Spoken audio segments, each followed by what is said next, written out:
Natif de Chamonix, j'ai la chance d'évoluer depuis de nombreuses années dans ce massif du Mont Blanc, que je connais bien pour l'avoir étudié déjà sur les bancs de l'école.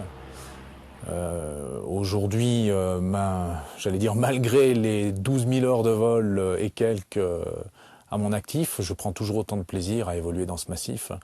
Et c'est vrai que je me considère comme un privilégié. C'est évident que le métier que je fais est un métier passion. Et malgré toute cette expérience accumulée, acquise, je continue à voler avec énormément de passion. D'ailleurs, il suffit de voir le cadre majestueux dans lequel nous sommes là tout de suite pour comprendre qu'on ne peut pas rester indifférent à la pratique d'un métier dans un tel domaine. Métier passion, donc, qui finalement, à l'heure d'aujourd'hui, est la continuité, je dirais, puisque je le vis toujours aussi intensément, la continuité de la réalisation du rêve d'enfant.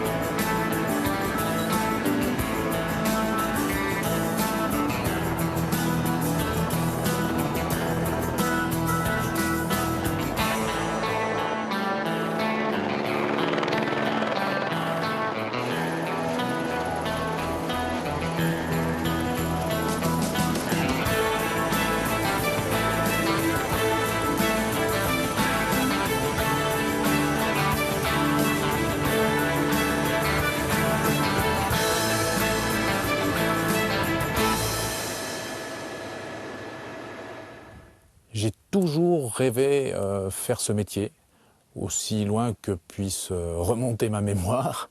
J'ai toujours eu la passion de la montagne, ça c'est certain, et de la pratique de l'hélicoptère en montagne.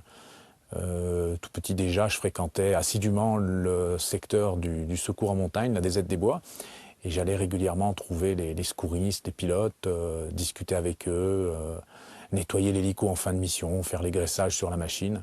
Non, je crois qu'aussi loin que je remonte, j'ai voulu faire ce métier de pilote d'hélico. La contrainte là tout de suite, c'est le nuage qui se balade sur la droite et qui risque à tout moment de masquer le chantier. Par ailleurs, il est accompagné par un petit vent qui remonte la pente et qui n'est pas forcément mon allié dans le cas présent. Donc on joue en ce moment un petit peu avec les limites de la machine. Le pilotage en montagne est un pilotage très spécifique, au même titre que le pilotage en mer a ses difficultés.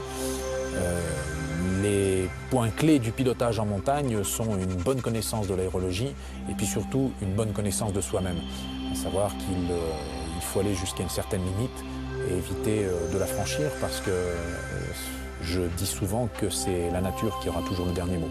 Donc elle ne loupera pas. Et si nous on s'est loupé, elle nous rattrape derrière et généralement ça fait mal.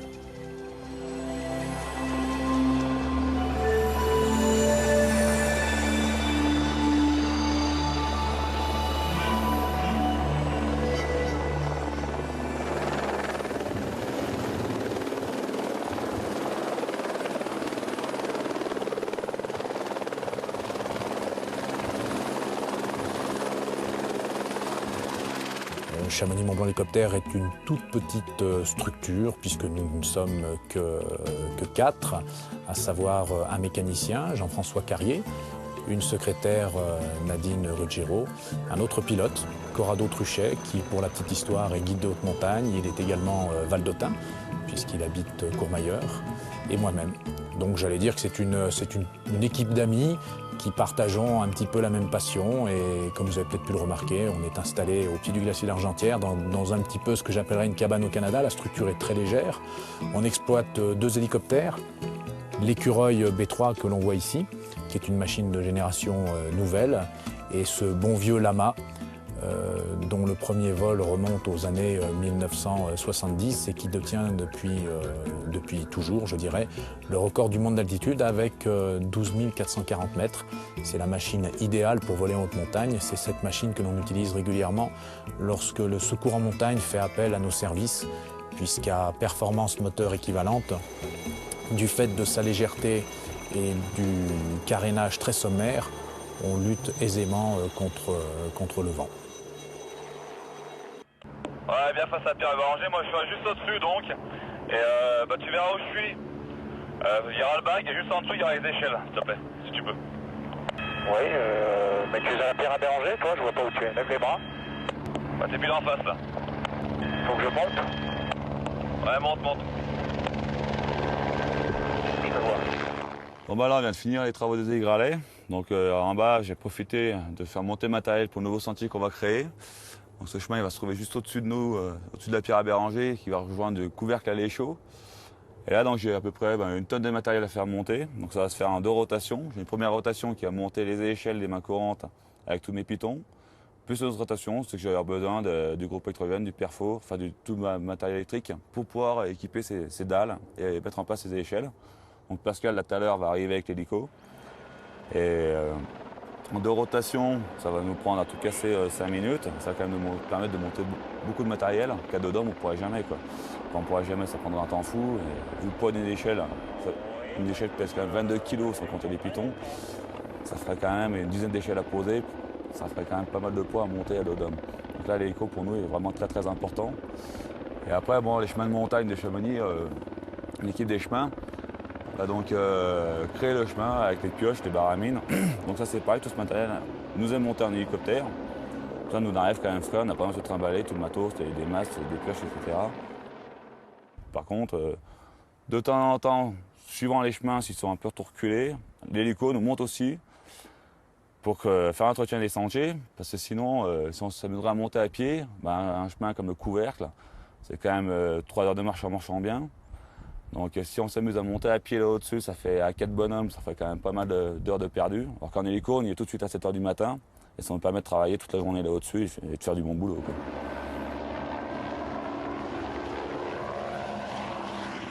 L'intérêt du métier, c'est justement la diversité des activités. Comme on a pu le voir, on participe à l'entretien des sentiers de montagne en approvisionnant les chantiers en matériel. Il est évident que ces garçons auraient du mal à tout transporter sur leur dos. On a également le ravitaillement des refuges, comme ici le refuge d'Argentière, où on amène par charge de 600, 700, 800 kilos, compte tenu de l'altitude de certains de ces refuges, tout ce qui concerne la nourriture, la boisson. On est loin de l'époque des mules, même si certains souhaiteraient les voir revenir. L'hélicoptère est devenu, à ce titre, un outil incontournable de l'économie de montagne. Et hop, retour à la maison. On va passer à autre chose. Aujourd'hui, ça va être une journée au pas de course.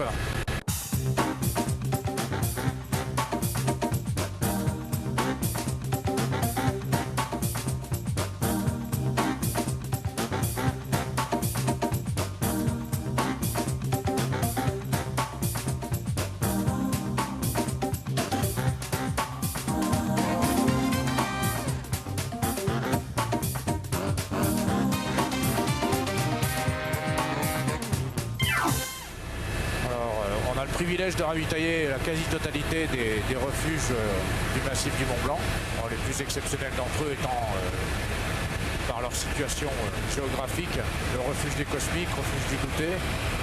C'est pas forcément l'altitude qui fait la difficulté. Bon, l'altitude ajoute, puisque les performances du moteur sont quand même diminuées avec l'altitude, mais c'est principalement l'aérologie qui fait toute la difficulté de l'accessibilité à ces refuges en montagne.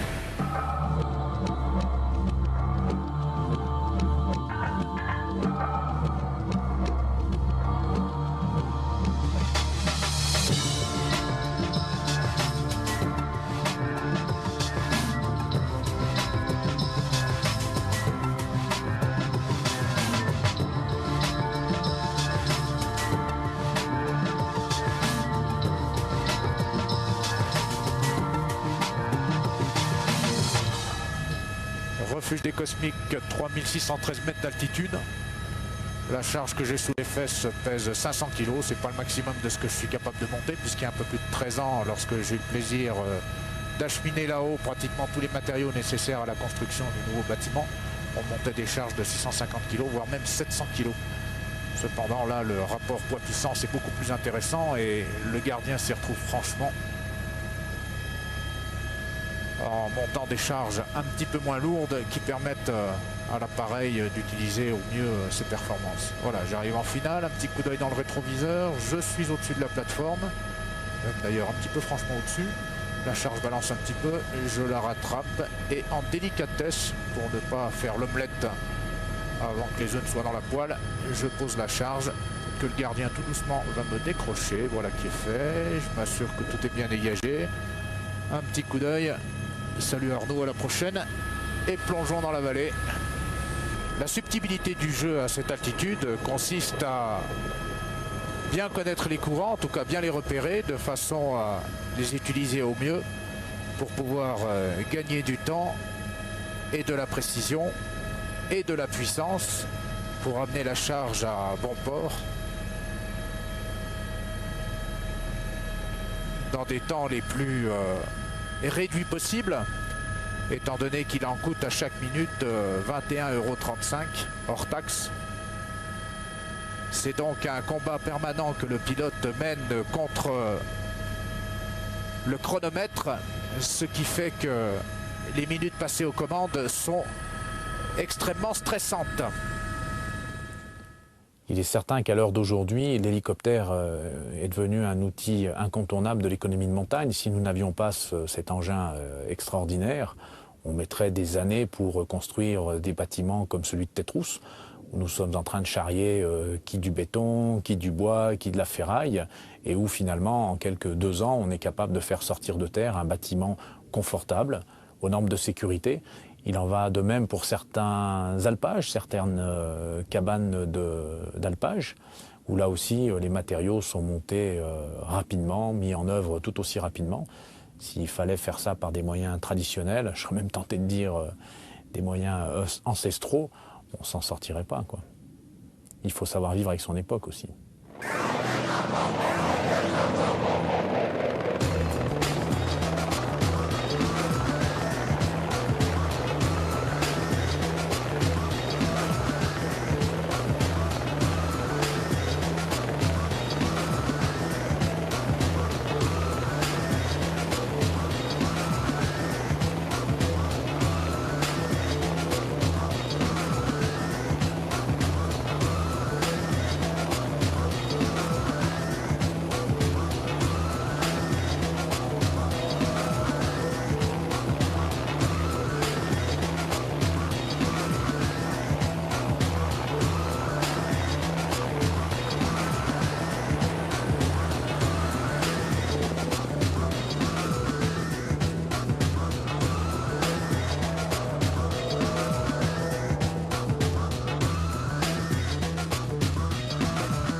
Les chantiers comme ça, c'est pas que ce soit difficile parce qu'on n'est pas très haut en altitude.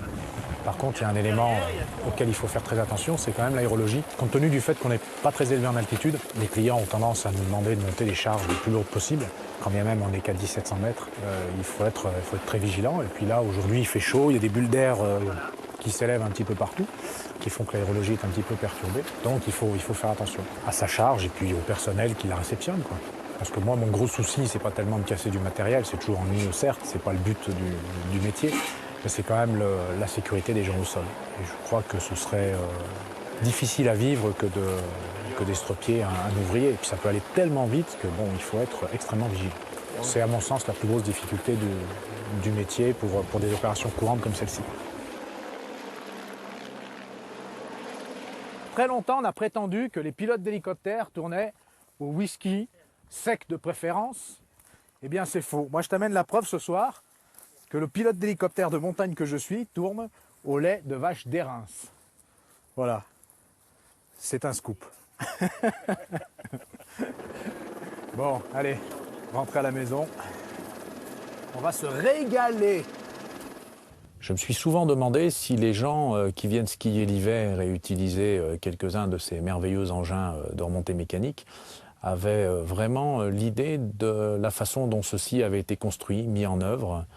Et je pense qu'il est intéressant d'ouvrir un petit peu les yeux à tous ces gens qui pratiquent le ski, en leur disant que c'est pas tombé comme ça du ciel. Il y a des hommes qui ont travaillé pendant des semaines, souvent dans des conditions assez pénibles, de froid, d'humidité, et que l'hélicoptère a largement contribué à sécuriser l'ensemble de ces domaines par la mise en place de dispositifs de déclenchement d'avalanche comme les GASEX.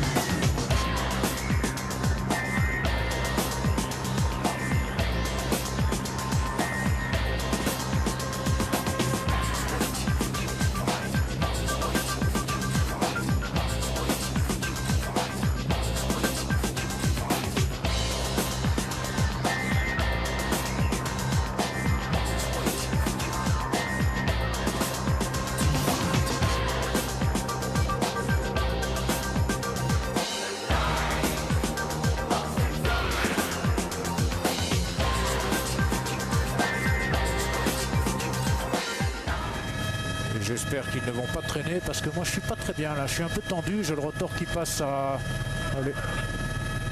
2 mètres.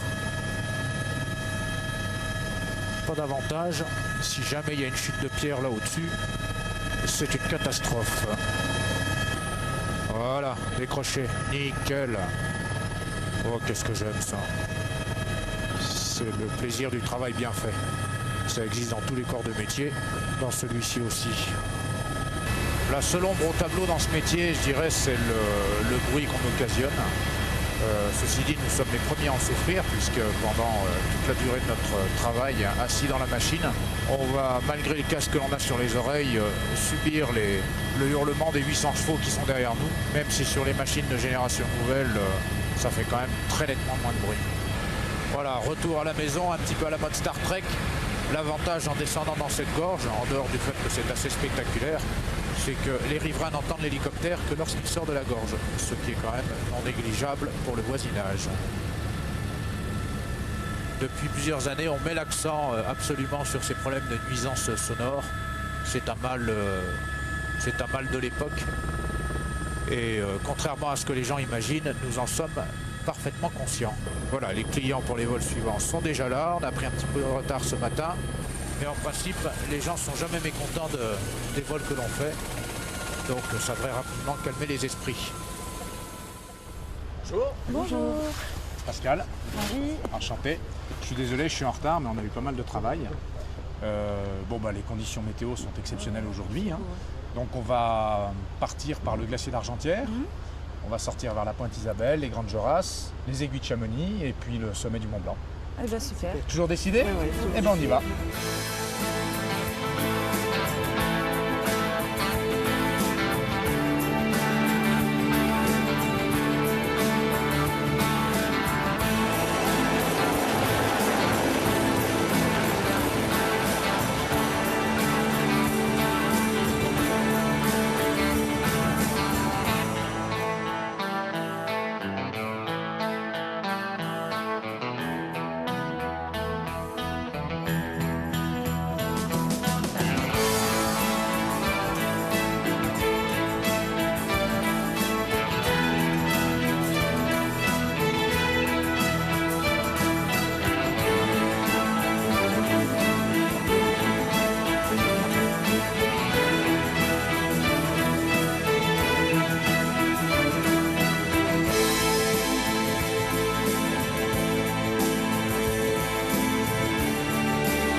J'ouvrirai une petite parenthèse en disant pour les détracteurs de l'hélicoptère que au moment où nous réalisons des vols panoramiques dans le massif du Mont Blanc et où on tâche de respecter les gens qui sont montés à pied, on a réussi à déclencher un grand nombre d'opérations par nos observations. la parfaite connaissance du massif du Mont-Blanc. Je pense m'enorgueillir de plusieurs milliers d'heures de vol dans ce massif. Et je crois que sur ces milliers d'heures de vol, il y a quelques alpinistes qui doivent aux promeneurs aériens que nous sommes une fière chandelle parce qu'on a réussi à remarquer que telle ou telle situation était anormale et à sortir un grand nombre de gens de certaines difficultés qui auraient pu finir et qui malheureusement certaines fois ont fini d'ailleurs de façon dramatique. La plus belle utilisation de l'hélicoptère reste celle du secours. À ce titre, nous avons le privilège et la chance de participer de temps en temps à la demande du secours en montagne à Chamonix à des interventions qui sont rarement faciles, assez souvent d'ailleurs peu agréables. C'est un métier pour lequel nous ne sommes pas préparés. On y est peut-être plus sensible que nos collègues qui font ce métier à longueur d'année.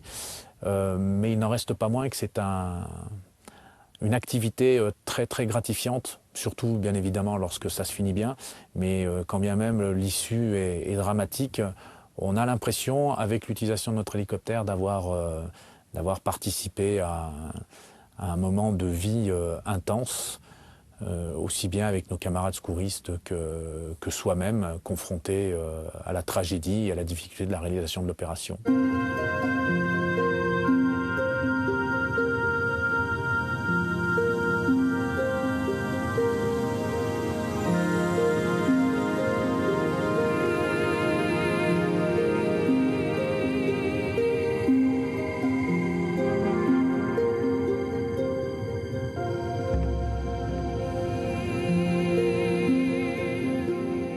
Une autre facette des activités de CMBH, c'est la réalisation de films, que ce soit des courts-métrages, des longs-métrages ou encore de la publicité. Récemment, un James Bond, un grand souvenir avec le dernier film de Mathieu Kassovitz, Les Rivières pourpres, où on a pu côtoyer des grands noms du cinéma, tels que, entre autres, Jean Reno. On a pris beaucoup de plaisir à collaborer ensemble. On a également toute une kyrielle de photographes qui pour la plupart sont devenus des amis d'ailleurs, avec qui on a pu réaliser des images merveilleuses dans le massif du Mont-Blanc. Et puis également le tournage de spots publicitaires comme tout dernièrement pour le compte d'une grande banque française, des images tournées au sommet du Mont-Blanc.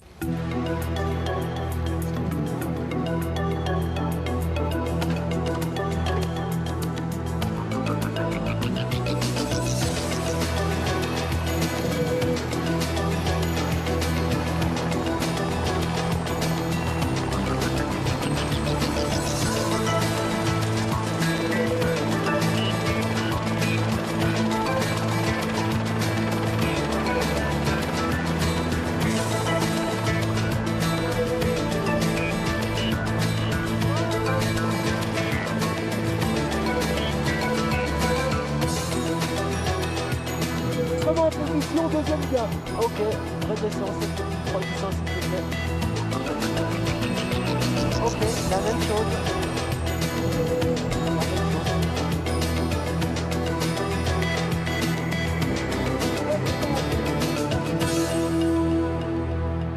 J'ai toujours autant de plaisir à survoler ce massif du Mont-Blanc, à me promener au milieu de la montagne. Et à ce titre, je ne cesserai de me considérer comme un privilégié. Il n'empêche que la meilleure façon encore de découvrir cette montagne, bien évidemment, c'est d'y aller à pied. Toutefois, j'ai pas la chance de le pratiquer régulièrement, en tout cas pas assez à mon goût, mais je me considère comme étant quand même un des leurs, à savoir un montagnard à part entière. Une des spécificités majeures, à mon sens, du pilotage en montagne, c'est que ça réclame de la part du pilote une énorme part d'humilité. Et ça c'est bien. La nature nous remet à notre niveau et je trouve ça pas mal.